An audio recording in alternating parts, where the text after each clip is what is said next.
Hello students, welcome to my VR Study Point YouTube channel. Today we are going to teach the subject English of class 7th. Unit 1 name is Now is the Time and lesson is the 3 questions.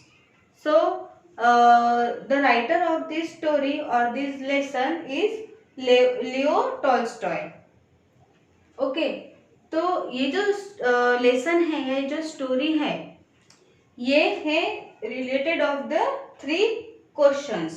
मतलब ये जो इस story में 3 ऐसे questions है जिसके बारे में इस स्टोरी में बताया गया है या उससे रिलेटेड ये स्टोरी लिखी गई है। और इसके मतलब ये जो 3 क्वेश्चंस है वो कौन से हैं, उनमें मतलब क्या क्या मतलब किस टाइप के क्वेश्चन है और मतलब क्या उससे हमें क्या जानकारी मिलती है, क्या इंफॉर्मेशन मिलती है वो हम, और उससे हमें क्या सीख मिलती है, तो ये हम इस स्टोरी में जानेंगे। तो स्टूडेंट्स, इसके कुछ कैरेक्टर्स हैं। इस स्टोरी में कौन कौन से कैरेक्टर्स है, किन किन का क्या क्या रोल है, वो हम पहले जान लेंगे। सबसे पहला जो मेन कैरेक्टर है वो है a king. Okay, second is one scholar. यहाँ पे जो स्कॉलर्स है, वन स्कॉलर है, second scholar, third scholar and other scholars. ठीक है, ये जो कैरेक्टर्स है, ये जब राजा अपने दरबार में इन लोगों को बुलाते हैं, मतलब जो पूरे किंगडम के जो सबसे मतलब होशियार और बहुत ही ज्यादा चतुर लोग होते हैं, उन लोगों को अपने दरबार में बुलाते हैं। तो ये सब वो स्कॉलर्स है। ठीक है, first scholar, second scholar, third scholar and other scholars. ठीक है, next important character is hermit. Okay, hermit and second है वाउंडेड मैन। वाउंडेड मैन जो एक एनिमी होता है किंग का, किंग का एनिमी है, जो उसके नेबरिंग किंगडम का राजा होता है या उसके नेबरिंग किंगडम का कोई एक पर्सन होता है जो किंग का एनिमी होता है। ठीक है, तो ये मेन कैरेक्टर्स है इस स्टोरी के। अब हम इनके क्या क्या रोल है और ये स्टोरी कैसी है वो हम आगे देखेंगे। तो स्टूडेंट्स, ये स्टोरी शुरू होती है किंग से। एक किंग होता है और वो जो किंग है उसके मन में कुछ ऐसे 3 क्वेश्चंस मतलब हमेशा चलते रहते, जो बहुत ही गुड ऐसे बैठे होते हैं, और उसको उन 3 क्वेश्चन का आंसर जो है वो किसी ना किसी तरीके से, कैसे ना कैसे वो उसको जानना मतलब वो जानना चाहता है। ठीक है, वो जो 3 क्वेश्चंस है वो यहाँ मैंने यहाँ पे लिखा है। वो 3 क्वेश्चंस कौन से हैं? First is how can I learn to do the right thing at the right time. मतलब कौन सा भी काम हम राइट टाइम पे, मतलब सही वक्त पे सही काम हम कैसे करना सीख सकते हैं या कैसे करना हम सीखे। ये उसका फर्स्ट क्वेश्चन है कि हम जो भी काम है, सही काम हम सही टाइम पे किस तरह से कर सकते हैं, कैसे हम कर सकते हैं और वो करना हम कैसे सीख सकते हैं। ये उसका फर्स्ट एक क्वेश्चन है। Second question is who are the people I need the most to help me with the work. वो कौन से लोग हैं जो मुझे मतलब मेरे किसी भी काम में बहुत ज्यादा मतलब हेल्पफुल होते हैं, या कौन से लोग हैं जो मुझे मेरे काम में हेल्प करते हैं। ठीक है, ये उसका सेकंड क्वेश्चन है। And third is how do I know which is the most important thing to do. हम ये कैसे जाने, हमें कैसे समझे कि हमारे लिए कौन सी चीज बहुत ज्यादा इम्पोर्टेंट है, कौन सी बात हमारे लिए सबसे ज्यादा महत्वपूर्ण है, सबसे ज्यादा इम्पोर्टेंट कौन सी बात है, ये हम कैसे जाने या हम कैसे सीखे। ऐसे 3 क्वेश्चंस जो है वो उसके मन में मतलब वो ऐसे बैठ चुके थे, और उसका आंसर उसको जानना था। वो बहुत ही ज्यादा मतलब इन 3 क्वेश्चन के आंसर जानने के लिए वो बहुत ही ज़्यादा मतलब उसको बहुत ज़्यादा जल्दी हो चुकी थी कि मैं किस तरह से इन क्वेश्चंस का आंसर ढूंढूं। तो उसने फिर एक बात डिसाइड की, उसने एक बात सोची, और उसने अपने दरबार में सभा बुला के उसने एक बात घोषित कर दी, अनाउंस कर दिया कि जो मुझे इन तीनों क्वेश्चन के आंसर बताएगा मैं उसको एक बहुत ही बड़ा रिवॉर्ड दूंगा। ठीक है, मतलब जो आदमी या जो भी कोई पर्सन मुझे इन तीनों क्वेश्चन के आंसर्स जो मुझे देगा, सही आंसर्स जो मुझे देगा, मैं उसे रिवॉर्ड दूंगा। ऐसी बात उसने अपने साम्राज्य में अनाउंस कर दी और ये बात पूरी तरह से स्प्रेड हो गई, फैल गई। तो उस रिवॉर्ड को पाने के इसलिए ऐसे बहुत से जो मतलब जो चतुर, बहुत ही जो बुद्धिमान लोग थे वो राजा के दरबार में जमा हुए। उनमें से ये स्कॉलर्स थे। ठीक है, कुछ ऐसे चतुर लोग, कुछ ऐसे स्कॉलर्स लोग उनके दरबार में जमा हुए उसके राजा के वो क्वेश्चंस के आंसर देने के लिए। तो राजा ने फिर मीटिंग बुलाई और एक एक करके उन्होंने पूछना शुरू किया। तो कुछ ऐसे जो चतुर, जो बुद्धिमान स्कॉलर्स थे, उन्होंने उनमें से जो एक स्कॉलर था, उसने अपनी चतुराई से उसने अपने आंसर बताए। उसने कहा, उसने फर्स्ट क्वेश्चन का आंसर देते हुए कहा कि हमें कि कौन सा भी काम, मतलब सही काम सही टाइम पे करने के लिए हमें सबसे ज़्यादा इम्पोर्टेंट होता है शेड्यूल। सबसे ज़्यादा इम्पोर्टेंट चीज़ होती है हमारे लिए अपने डेली रूटीन की, अपने वर्क का शेड्यूल, अपना एक टाइम टेबल। तो उसने ये कहा कि हमें एक टाइम टेबल बनाना चाहिए कि मतलब अपने लिए कौन से काम इम्पोर्टेंट है और ये काम हमें किस टाइम पे करने हैं। अगर हम अपना टाइम टेबल शेड्यूल बनाएंगे तो हम उसको स्ट्रिक्टली फॉलो करेंगे, सिर्फ टाइम टेबल बना के उसको स्ट्रिक्टली फॉलो करेंगे और और उसको फॉलो करने के बाद ही अपना हर एक काम जो है वो अपने टाइम टू टाइम होता जाएगा। ऐसा फर्स्ट स्कॉलर ने फर्स्ट क्वेश्चन के आंसर को देते हुए राजा से ये आंसर उसने कहा। इसके बाद इसी आंसर पे दूसरे स्कॉलर जो है, सेकंड स्कॉलर है, वो उस पे एक और कमेंट करता है। मतलब वो अपने तरीके से, अपने सोच के अनुसार वो आंसर बताता है कि वो कहता है कि ये तो बहुत ही मतलब इम्पॉसिबल चीज़ है, ये इम्पॉसिबल है कि हम मतलब किसी भी टाइम टेबल को बना के उसको स्ट्रिक्टली फॉलो करना एक इम्पॉसिबल थिंग होती है। कभी ना कुछ ऑब्स्टेकल्स आ ही जाते हैं और हमारा जो टाइम टेबल है या हमारा जो शेड्यूल है वो कहीं ना कहीं टूट जाता है या बिगड़ जाता है। तो ये एक इम्पॉसिबल चीज़ है। तो उसने कहा कि हम ऐसे मतलब कुछ ऐसे जो अपने ज़रूरी काम होते हैं उसको अगर हम अलग निकालेंगे और जो मतलब अनइम्पॉर्टेंट थिंग्स है, जो हम काम वेस्टेड होते हैं हमारे लिए, इतने कोई इम्पोर्टेंट नहीं होते, अगर हम वो काम करना छोड़ दें, उन कामों को हम अलग निकालें, उन कामों को हम कभी मतलब अपने डेली रूटीन में, अपने बिहेवियर में उसको कभी नहीं लाएंगे। और जो अपनी इम्पोर्टेंट चीज़ें हैं अगर वही हमने अपने दिन में की तो अपने हर काम जो सही काम है वही हम करेंगे और सही टाइम पे ही वो काम मतलब होते जाएंगे। ऐसा उसने आंसर दिया, किसने? सेकंड स्कॉलर ने। इसी कमेंट पे फिर थर्ड स्कॉलर ने अपना आंसर दिया।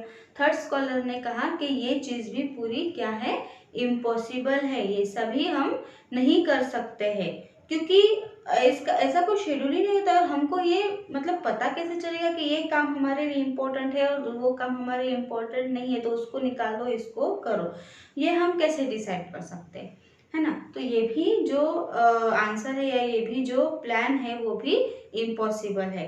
फिर उन्होंने अपने चतुराई से, अपने सोच से उन्होंने अपना आंसर दिया। उन्होंने कहा कि मतलब जो भी सही काम है वो उसको करने का कोई भी सही टाइम नहीं होता है।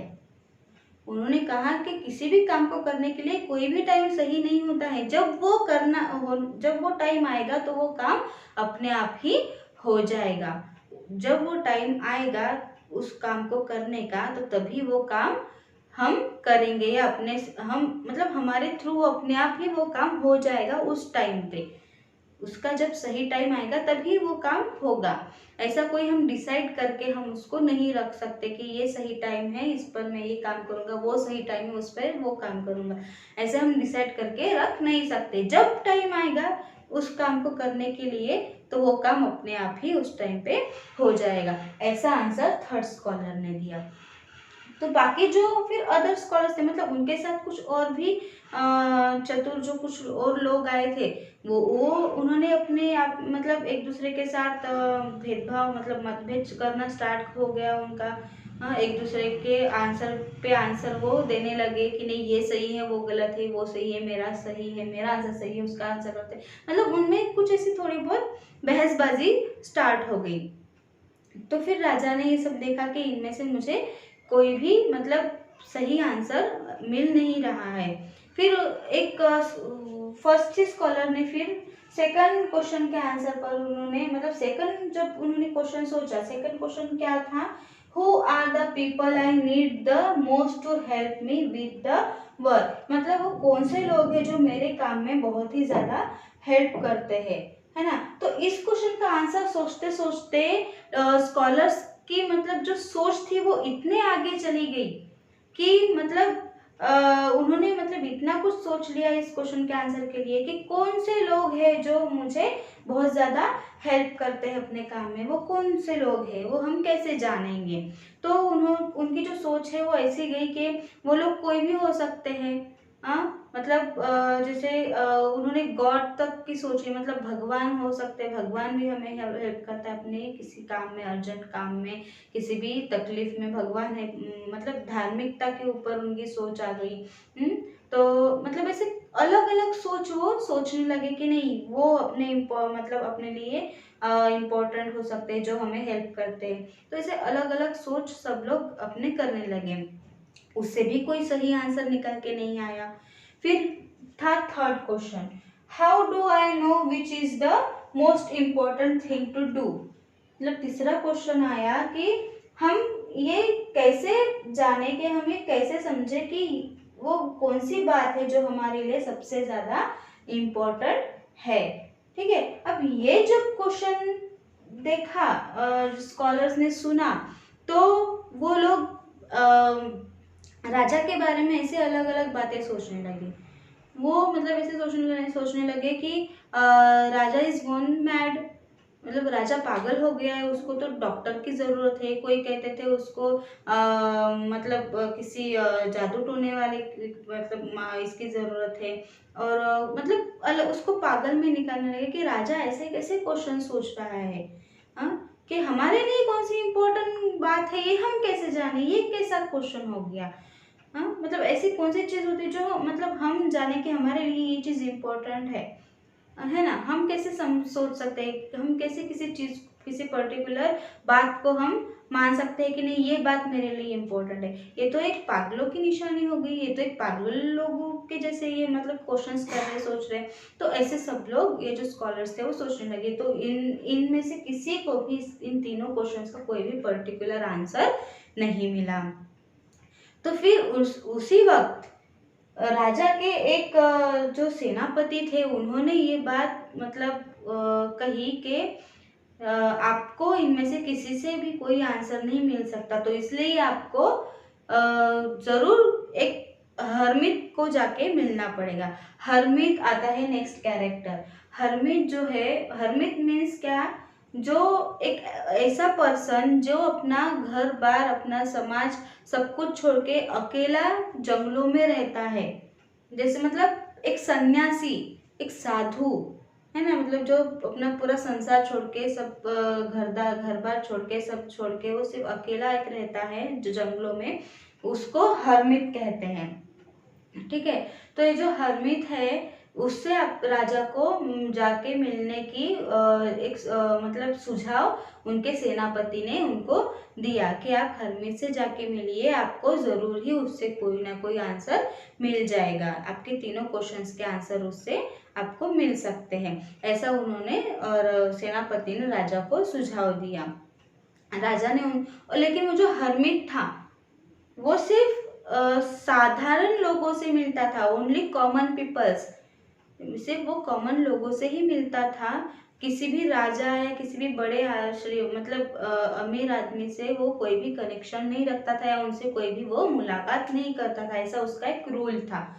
तो अब राजा को हरमित से मिलना था, तो राजा ने डिसाइड किया कि मैं हरमित से मिलने के लिए एक साधारण कॉस्ट्यूम में, साधारण वेशभूषा में मैं उनसे मिलने जाऊंगा। तो राजा ने अपना जो वेश है वो बदल के एक साधारण मनुष्य के तरह वो वेश में जाके लगा के वो राजा से मिलने के लिए राजा हरमित से मिलने के लिए चला गया। ठीक है, तो फिर जैसे ही राजा जंगलों में एंटर किया, जैसे वो जंगल में गया हरमित से मिलने के लिए, तब उसने वहां पे देखा कि जो हरमित है वो क्या कर रहा है। वो एक मतलब जमीन में अपने हाथ में एक हथियार लिए हुए, एक फावड़ा लिए हुए वो जमीन में डिगिंग कर रहा है, मतलब खुदाई कर रहा है। ठीक है, तो जब राजा आके उसके पास खड़ा हुआ और थोड़ी देर तक वो उसको देखता रहा, तो वो जो हरमिट था वो बहुत ही टायर्ड हो गया था, मतलब बहुत ज़्यादा थका हुआ था, उसकी सांसें फूल रही थी, उसको बहुत ज़्यादा मतलब तकलीफ हो रही थी, वो डिगिंग करते हुए वो पूरा से पूरा वो थक चुका था। और इतने थकने के बाद भी वो अपना काम चालू, मतलब अपना काम ही कर रहा था, वो उसने अपना काम बंद नहीं किया। तो फिर वो राजा वहाँ पे आया, कुछ देर तक उसने देखा और उसने हरमित से बात करने की कोशिश की। फिर उसने हरमित से कहा कि मतलब मुझे मुझे कुछ ऐसे 3 क्वेश्चंस है जिसके आंसर मुझे आपसे चाहिए। मैं वो क्वेश्चन के आंसर लेने के लिए आपके पास आया हूँ। फिर वो हरमित के सामने अपने ये 3 क्वेश्चंस रिपीट करता है। How can I learn to do the right thing at the right time? Who are the people I need the most to help me with the work? How do I know which is the most important thing to do? ये 3 questions वो हरमित को मतलब उनके सामने वो कहता है कि ये 3 क्वेश्चंस है मेरे, इसके आंसर्स मुझे चाहिए। लेकिन जो हरमित जी है वो अपना काम ही करते रहे, उन्होंने उनकी किसी भी क्वेश्चन का कोई भी रिप्लाई नहीं दिया, वो अपने काम में लगे रहे। और वो जो हरमित जी है वो मतलब दिखने के लिए बहुत ही वीक और बहुत ही नाजुक, बहुत ही कमज़ोर थे। और वो एक वृद्ध आदमी थे, मतलब एक बूढ़े आदमी थे, जिनसे जो वो काम करते करते बहुत ही थक चुके थे। तो उन्होंने, और वो उस राजा के किसी भी क्वेश्चन का रिप्लाई नहीं दे रहे थे, वो बस अपने काम में लगे हुए थे। तो फिर राजा ने देखा कि हरमित जी जो है वो बहुत ही टायर्ड हो गए हैं। फिर वो हरमित से कहते हैं कि आप ये काम करते करते, डिगिंग करते करते आप बहुत ज़्यादा थक चुके हैं, तो क्या मैं आपकी कुछ हेल्प कर सकता हूँ? इसका भी हरमित ने कुछ रिप्लाई नहीं दिया। फिर वो जो राजा है उनको ही बहुत मतलब अचंभा लगा, उनको ही बहुत बुरा लगा। तो उन्होंने ही उनके हाथ से मतलब वो जो हथियार था जो डिगिंग का वो लिया और खुद भी उनके साथ डिगिंग करना स्टार्ट कर दिया। और वो एक दूसरे मतलब डिगिंग कर रहे थे दोनों भी। लेकिन मतलब उनमें कोई ऐसा कन्वर्सेशन नहीं स्टार्ट हुआ था, कोई भी बातचीत नहीं चालू हुई थी। तो कुछ 2-3 ऐसे गड्ढे होने के बाद फिर राजा ने और डबल उनको वही अपने 3 क्वेश्चंस उनके सामने रखे और उनको कहा कि ये मेरे मेरे जो 3 क्वेश्चन है मुझे उसका आंसर आपसे चाहिए। जब वो ऐसे मतलब बातचीत स्टार्ट की उन्होंने, जब वो आंसर्स पूछने लगे, तभी अचानक उनको कुछ फुटस्टेप्स की आवाज़ आई। कुछ ऐसे कोई आदमी ऐसा दौड़ते हुए उस हरमिट के हट की तरफ गया है, ऐसे उनको उनके कान में सुनाई पड़ा। और राजा और हरमिट दोनों भी उस दिशा में जाने लगे, उनके हरमिट की हट के पास, उनकी झोपड़ी के पास। तो वहां से कोई आदमी दौड़ते हुए गया, ऐसा उनको मतलब महसूस हुआ, ऐसा उनको सुनाई दिया। ठीक है, तो वो वैसे जैसे वो हरमिट की हट के पास गए, तो वहां पे एक वाउंडेड मैन, मतलब एक जख्मी आदमी, फिर इस कैरेक्टर की एंट्री होती है। ठीक है, वाउंडेड मैन, एक जख्मी आदमी वहां पे पड़ा हुआ उनको मिलता है। तो वो जो आदमी वहाँ पे जख्मी पड़ा होता है, उसके पेट में चाकू के घाव होते हैं और वहाँ से बहुत ज़्यादा ब्लड बह रहा होता है, ब्लड फ्लडेड हो रहा होता है। तो जो राजा और हरमित है वो उसको उठा के हरमित के हट के अंदर लेके जाते हैं, अंदर उसको बिठाते हैं। और जो राजा है वो एक कपड़ा लेके उसकी जो जख्मी जख्मी जो एरिया है उसको क्लीन करता है, उसके ब्लड के ऊपर वो कपड़ा दबा के रखता है ताकि ब्लड बहना बंद हो जाए। और वो उनकी उसकी बहुत ज़्यादा केयर करता है उस पर्सन की।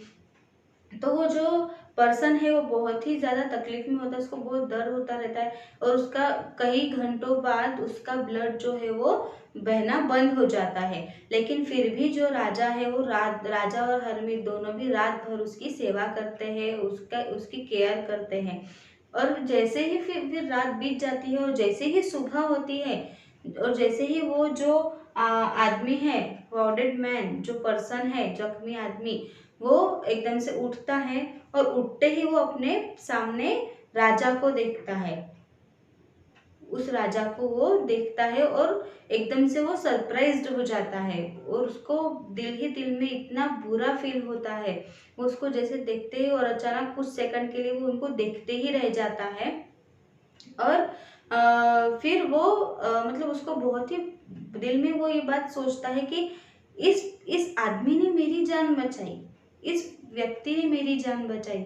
और फिर वो राजा से बात करता है और राजा को कहता है कि आपने मेरी जान बचाई, मैं आप मुझे माफ़ कर दो। वो तो पहले राजा से माफ़ी मांगता है कि आप मुझे माफ़ कर दीजिए, आपने मेरी जान बचाई। और मतलब इस तरह से वो बोलता है। तो राजा कहता है कि तुम मुझसे क्यों माफ़ी मांग रहे हो?